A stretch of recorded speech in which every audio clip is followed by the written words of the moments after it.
Ladies and gentlemen, my name's Paul, and in this RedGamingTech.com video, we're going to be discussing as well as analysing tech news, which as usual has popped up in the past 24 or so hours. Hope you're all having an amazing day, and I'd like to spend just a moment to thank you all for the well wishes over the past several days. I'm still not 100%, which is one of the reasons I'm not on camera for this video. I'm still kind of getting over the last vestiges of the plague, mostly just low energy if I'm totally honest with you, but I am feeling a lot better than what I have been.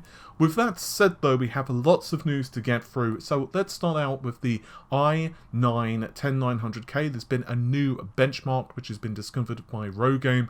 Very quick reminder, this is a 10-core, 20-thread part of the Comet-like lineup of processors, 3.7 GHz for the base frequency, 5.1 GHz for the boost frequency, with the caveat of that depends upon the number of active cores and velocity boost. This benchmark is the physics score, which is what we want to look at because that's what tests the CPU. And the physics score here is 28940. So for the sake of my sanity, let's just call that 29,000 points. This is around 1,000 points lower than what you can expect from a 3900X. However, the 3900X, of course, does have 12 cores, 24 threads, which is obviously more than the 10900K. This pretty much lines up with kind of what I was expecting with the 10900K. It's going to do pretty well when it comes to raw gaming. I suspect we're going to have higher minimum frame rates with the 10900K, and it also will probably have a small advantage in certain applications. But overall, the 3900X is going to be the WinRAR. As for the list of SKUs for the 10th generation, Momomo on Twitter, a link to both Momomo as well as Rogame, of course, will be in the description of this video. He has posted a list of basically every single SKU for the next generation lineup. And here, this is just a quick reminder that when it comes to hyper-threading, Intel have just gone all out for the 10th generation.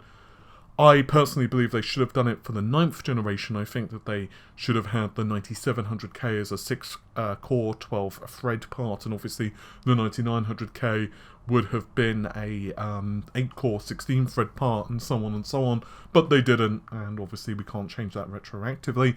But what we can do is say that even the Intel Pentium G400 here has hyper-threading. Just as an example, the i3s have all hyper-threading.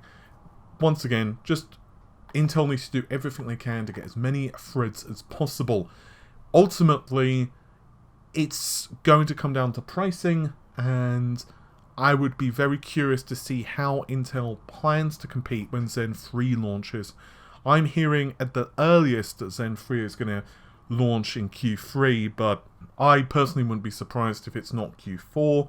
After all, we saw Ryzen 3000 series launch in July, so most likely we're probably going to see the 4000 series, launch at pretty much end of this year, and this will also mark the final series of Ryzen processors, which will be compatible with the AIM4 platform after that, according to what I've been told. I've covered most of this stuff in exclusives before.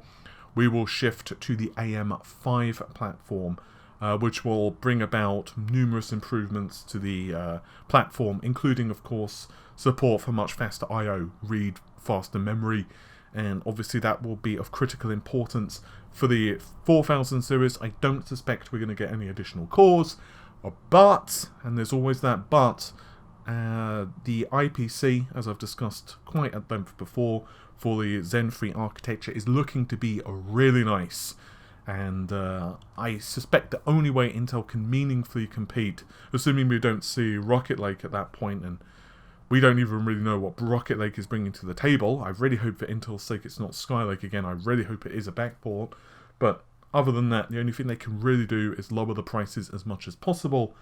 The issue is AMD, assuming the 7nm Plus node is not going to really tank their yields, which I highly doubt, chiplets are just massive cost savers.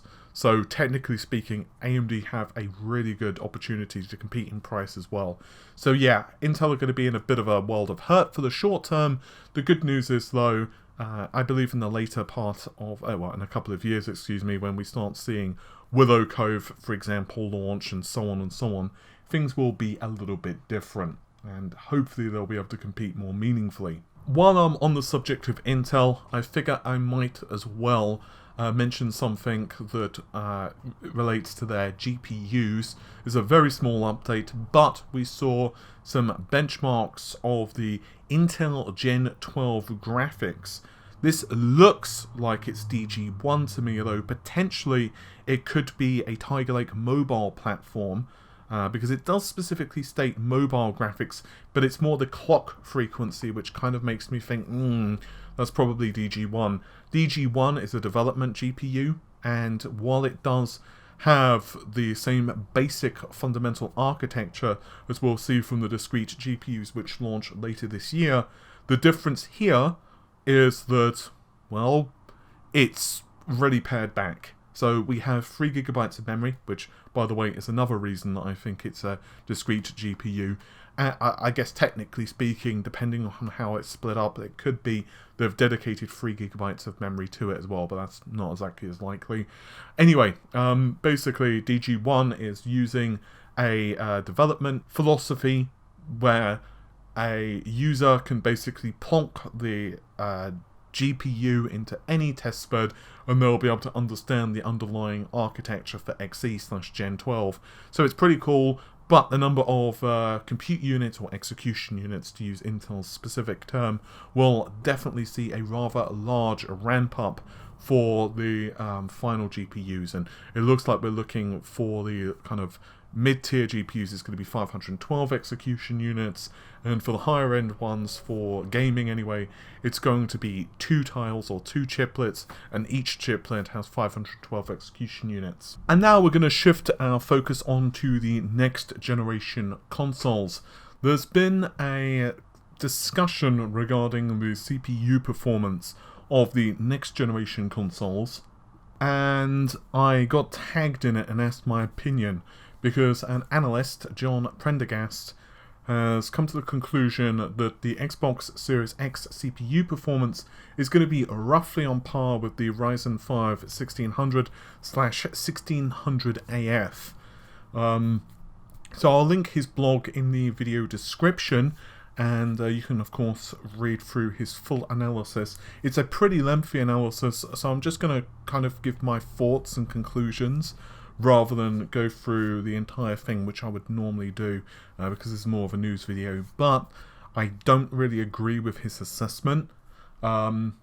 He seems to be comparing the clock frequency here against the Ryzen 7 4800U and other APUs, and he also mentions the number of compute units, which of course are not related to the CPU performance, for the Xbox Series X as being 48. So there's a couple of issues with that. From what I understand, the Xbox Series X almost certainly has 56 compute units, and they're running at 1675 MHz based on the internal documents. It is possible for final silicon they may reduce that to 52 and then crank the clock speed up a little bit. But also with the CPU side of the equation, we have a static clock frequency here that is, it looks like it's 3200 MHz plus. I'm hearing it's 3500 MHz for the Xbox Series X, and I've also heard that the PlayStation 5 may have seen a similar clock boost, but I definitely know the PS5 is running at least 3200 MHz. With this said, there are a couple of aspects he didn't touch on, which could actually change the performance values a little bit anyway. For one, if we're going by the Flute leak, which Kamachi discovered way back in the day, some point last year, I think it was around July or August, I'll double check on that. He actually also showed off the cache of the chip, and the level 3 cache is definitely way cut back. It looks like it's only a quarter of the desktop variant of Zen 2. Of course, it's possible that this could be different for final revision silicon, but as we all know, a lot of the space for the Zen two CCXs for the Zen 2 chiplets is actually taken up by the level 3 cache. So I wouldn't be surprised if they had made that cutback. I can't really answer how much of an impact that would have in gaming performance, because obviously we just don't have a comparison like that on the desktop that we can readily kind of tweak around and fool around with. And obviously consoles as well could have, for all we know, another cache on board which may be unified for both the CPU and GPU. That's not a leak, by the way. I'm just saying that there could be some type of LLC on the chip that could maybe act like that for at least one of the APUs. And I'm stressing this is not from insider information. I'm just simply spitballing here. So there's that. The second thing is that the number of processor threads or cores which are reserved for the OS are still unknown to us. We have no idea of the amount of CPU which is reserved for OS functionality. So for example, the PlayStation 4, when it first shipped, as well as the Xbox One, but let's just say PS4 so I don't go insane throughout this video, the PS4 had 2 processor cores which were reserved, so that was 2 of the 8, which of course leaves 6 for games. But there was an SDK update for both the PlayStation 4 and the Xbox, where some of the 7th core got freed up with and allowed the developers to kind of use some of that core. It was around 50%, although it did depend on some features. So for example, if a developer wanted to start using something like a Kinect, so that affected like 3 games maybe. I'm sorry, I couldn't resist. But the PlayStation also had some similar drawbacks as well. I think it was console sharing. If you're using some sharing functionality and other bits as well for the PlayStation 4, I think it would also make some of the 7th core allocation kind of be used up. So basically, a lot of the 7th core was kind of flexible. But what I'm basically saying is that we don't know what the reserve is for the next generation consoles, and it's imperative to remember it's not just like, oh, you're running the dashboard in the background or something like that, but the GPUs inside the next generation consoles are going to be much faster, and obviously that is going to be fed more by the allocation of CPUs for the game. But so obviously if you're doing draw calls and something like that, that's the game partition of the CPU which is going to be used. But background functionality, we don't know how much of an overhead, for example, the SSDs are going to require because of just sheer speed, as well as what other functionality they're going to put on the console. Like, what about if you're suspending games? Do those games have some measure of CPU cycle associated with them?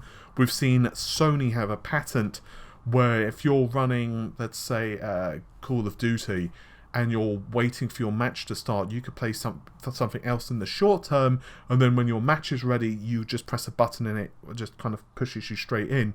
But I'm assuming that that game is running partially, at least in the background, which means that, at least in theory, some CPU cycles are being eaten up. And I don't know how much. It could be one entire core along with a secondary thread, so I guess 1 core, 2 threads, or it might be a couple of the SMTs, sorry, there's a couple of the secondary threads that's running, or it could be 2 entire cores, or I don't know. I honestly don't know. And it could also depend heavily upon the on the console itself. Like, maybe one of the reasons the clock frequency is higher on the Xbox, at least what we know so far, is because the Xbox has higher overhead with all of the game stuff that's running. There's a lot of moving parts to this, and we don't really know enough based upon the information we have yet to kind of accurately provide that information. So just to quickly finish off on that section, I'm covering this because people asked me my opinion, and obviously his analysis, he's entitled to put his opinion out there. I'm certainly not attacking the guy, and you know, I respect his opinion. With that said though, I will also, of course, link his analysis in the video description, and I would encourage you to give it a read, and because he does make a couple of very interesting points, particularly about die size and stuff like that. So once again, go ahead and check out his article. And there is one other small thing I'd like to cover in this video, and that is that As many of you know who have been regularly watching the channel, I have had someone who has been emailing me some insider information for the PlayStation 5. Now, I'll stress for new viewers, I don't know if this information is legitimate, but what's quite interesting is I actually was speaking to John over at Digital Foundry about a couple of things. I won't state what, because I don't know what they're kind of working on in the background, so obviously that would be unfair for me to say. But some of the stuff I was mentioning, he said he'd heard as well, which doesn't mean that my source is valid. It just means it's quite interesting that some of the stuff he'd heard as well. But I would really stress, take this stuff with a massive truckload of salt. And I have no idea if this latest information is something that anyone else has heard, and this is what he sent me just recently. So now apparently more third-party studios have seen the next generation PS VR, and apparently it's called Caesar.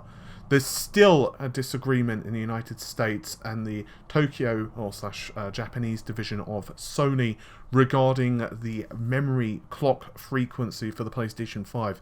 If you're unfamiliar, I covered this in a previous video. According to this individual, if his information is accurate, the clock frequency of the RAM inside the PlayStation 5 hasn't been decided right now. There'll also be closed door demos, which I'm assuming will be press only at TGS, where the press would be able to test out the PlayStation 5 running old versions of a game and then new versions of a game.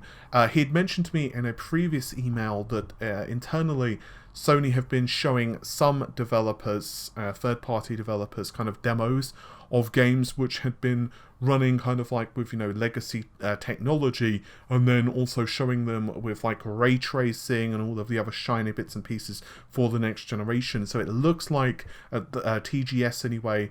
I'm assuming we'll learn more about the PlayStation 5 way before that, but this is probably going to be a pretty good demo for members of the press.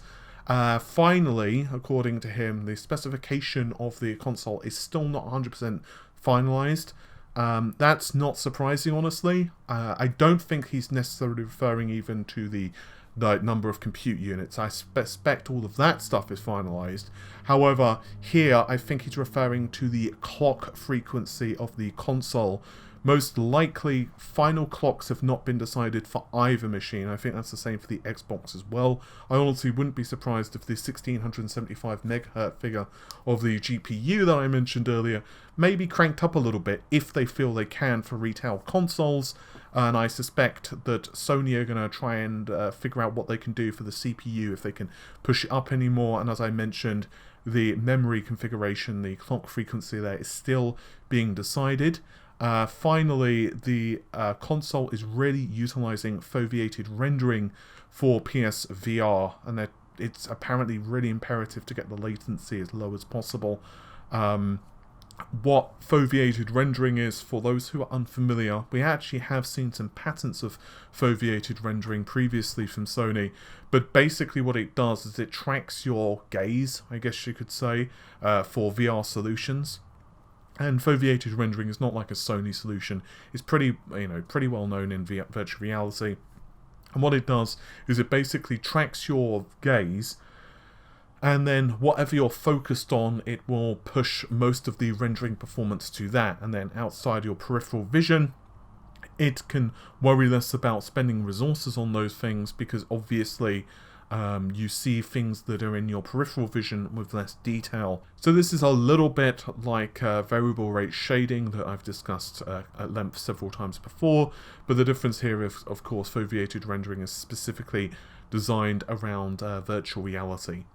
And I will once again stress, do not take that information with 100% accuracy. I honestly cannot verify it, but I'm adding it in here anyway. I normally prefer to be on camera when I am discussing kind of exclusives or information that I've been sent, but today, as I said, I'm not feeling 100%, so hopefully I'll be more feeling human tomorrow. With all of that said, hopefully you have enjoyed the video. The normal stuff, if you did, the liking and the sharing, that would help a lot, and I will see you soon. Take care of yourselves. Bye for now.